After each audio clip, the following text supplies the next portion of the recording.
välkomna. Kom in.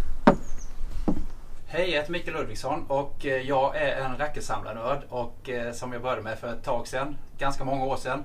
Det ena ledde till det andra. Jag fick ju som sagt hittade mina egna gamla racketar från min ungdom. Och så hittade man Prince Pro, så hittade man ett par sånt. Man hittade Dunlop Max 200G som jag spelade med själv. Och jag fick ett Dunlop Max 200G av en kille i klubben en gång. Och då började det sätta fart på riktigt, för att liksom man kände att man ömmade mer än många andra för gamla tennisracketar. Och det är då jag tror att själva samlarkänslan kom in på riktigt.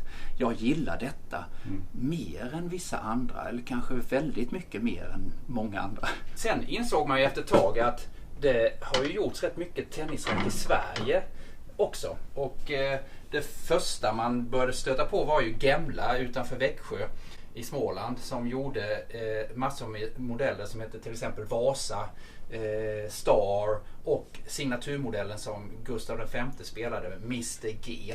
Ja, och sen kommer vi kanske till min huvudsakliga riktning i det här, och det är ju det som kallas för open throat, alltså delad.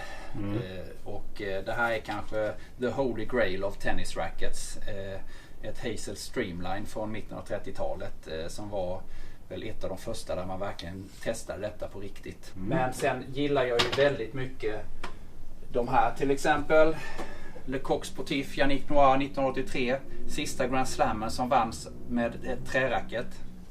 Sen gillar jag ju de här fransmännen, de vågar hitta på sådana här grejer som att göra helt nya strängningsmönster där man har dubbla scener i varje hål, och de kallar det för control pattern. Kanske en av de signaturspelarna för open throat racket är Vilas. De två modellerna han spelar, bland annat Head Vilas och Schlesinger V24, som finns i lite olika färger. Jag är ju barn av Björn Borg-generationen som såg honom vinna matcher i Wimbledon, och sen sprang man ut till tennistränaren och slog på gatan, och så sprang man in efter en halvtimme och kollade vad det stod, och så sprang man ut igen och slog i en halvtimme, och så sprang man in och tittade igen.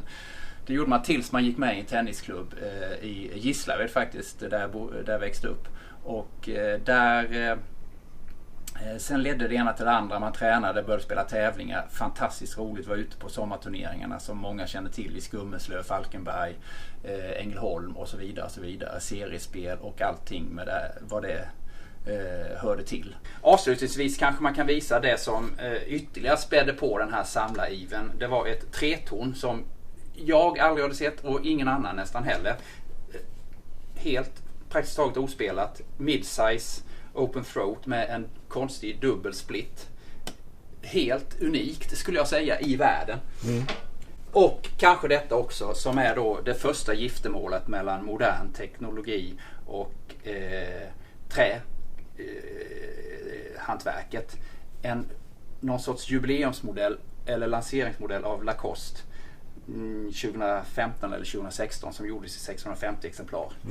En blandning av grafit och trä i en väldigt fin mix, får man säga.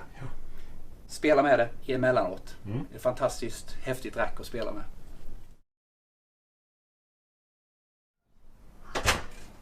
Hej, välkomna!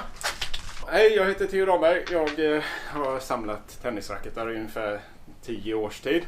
När jag gick på en second hand butik så hittade jag ett gammalt trärack, och då var det så här att jag startade en tenniscup som hette Retrocupen, och det blev en smärre succé för stunden.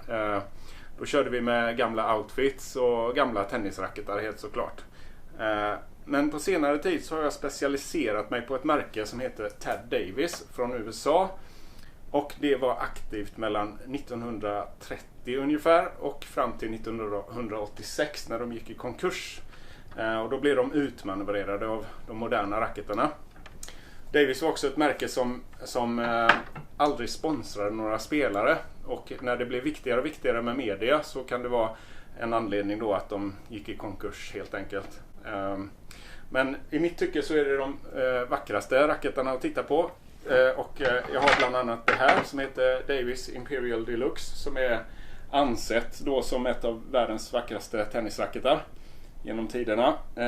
Och det var väl egentligen det som fick mig att hooka på just det här märket då.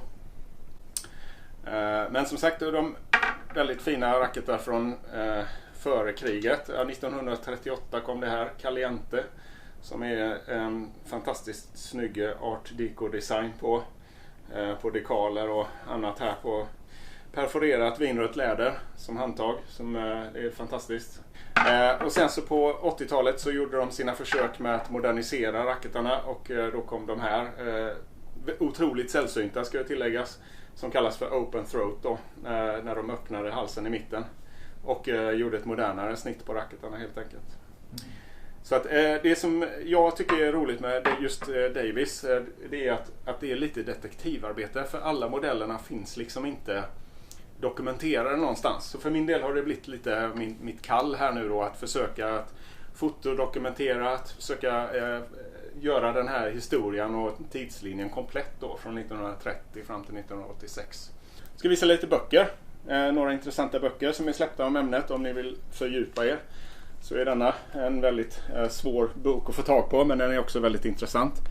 Det är väl en 700 sidor med tennisracketar, skriven av en tysk som heter Siegfried Kübler.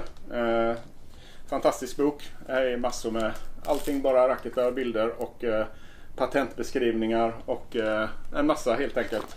Alla märken finns med representerade och så vidare. Nästan. Visst är det så att Kübler är ganska viktig för den moderna tennisen? Ja, han var ju en av dem som utvecklade den moderna profilen på racketarna. En annan intressant bok som är skriven av Jane Sherry, som dog 2017. Hon skrev också en första tror jag samlarboken om att samla på tennisgrejer. Det var väl det hela, Mikael? Ja, du har glömt en sak. Jag har glömt detta. Varför är det så viktigt, det racket? Detta racket är viktigt för att det var det som du köpte av mig och kom hit och hämtade. Och sen så snackade vi ju racketar och samling i flera timmar, och sen så kom vi på att vi ville göra ett eget racket efter det. Så att detta är ju avgörande för vad som händer härnäst. Ska vi ta en sväng till våran verkstad, Mikael? Tycker jag absolut. Ja. Och nu är vi här i våran verkstad.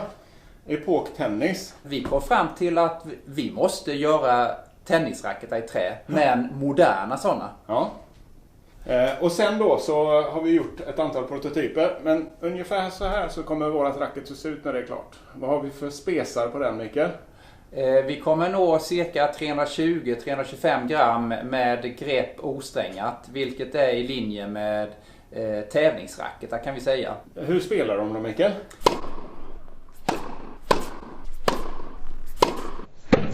Så himla bra. Som ni ser, det spelar som ett vanligt modernt grafitracket. Vi kombinerar ju modern geometri och racketdesign med det traditionella hantverket. Det finns en annan aspekt också, Mikael, det är miljöaspekten. Ja, och trä är ju ett hållbart material, och det siktar vi på att alla ingående material ska vara så hållbara som är möjligt och biobaserade. Och det börjar ju med träet. Det utgör ju ändå 85-90% av vikten på en tennisracket. Ni får gärna följa oss på våra sociala medier och sånt. Och så ska vi väl lansera dem här nu under våren och sommaren. Vill ni och eran klubb anordna ett spelevent, så hör av er till oss. Så kommer vi och så får ni testa dem här helt enkelt. Det är jättekul. Ha det bra, vi ses! Ja, tack, hej då!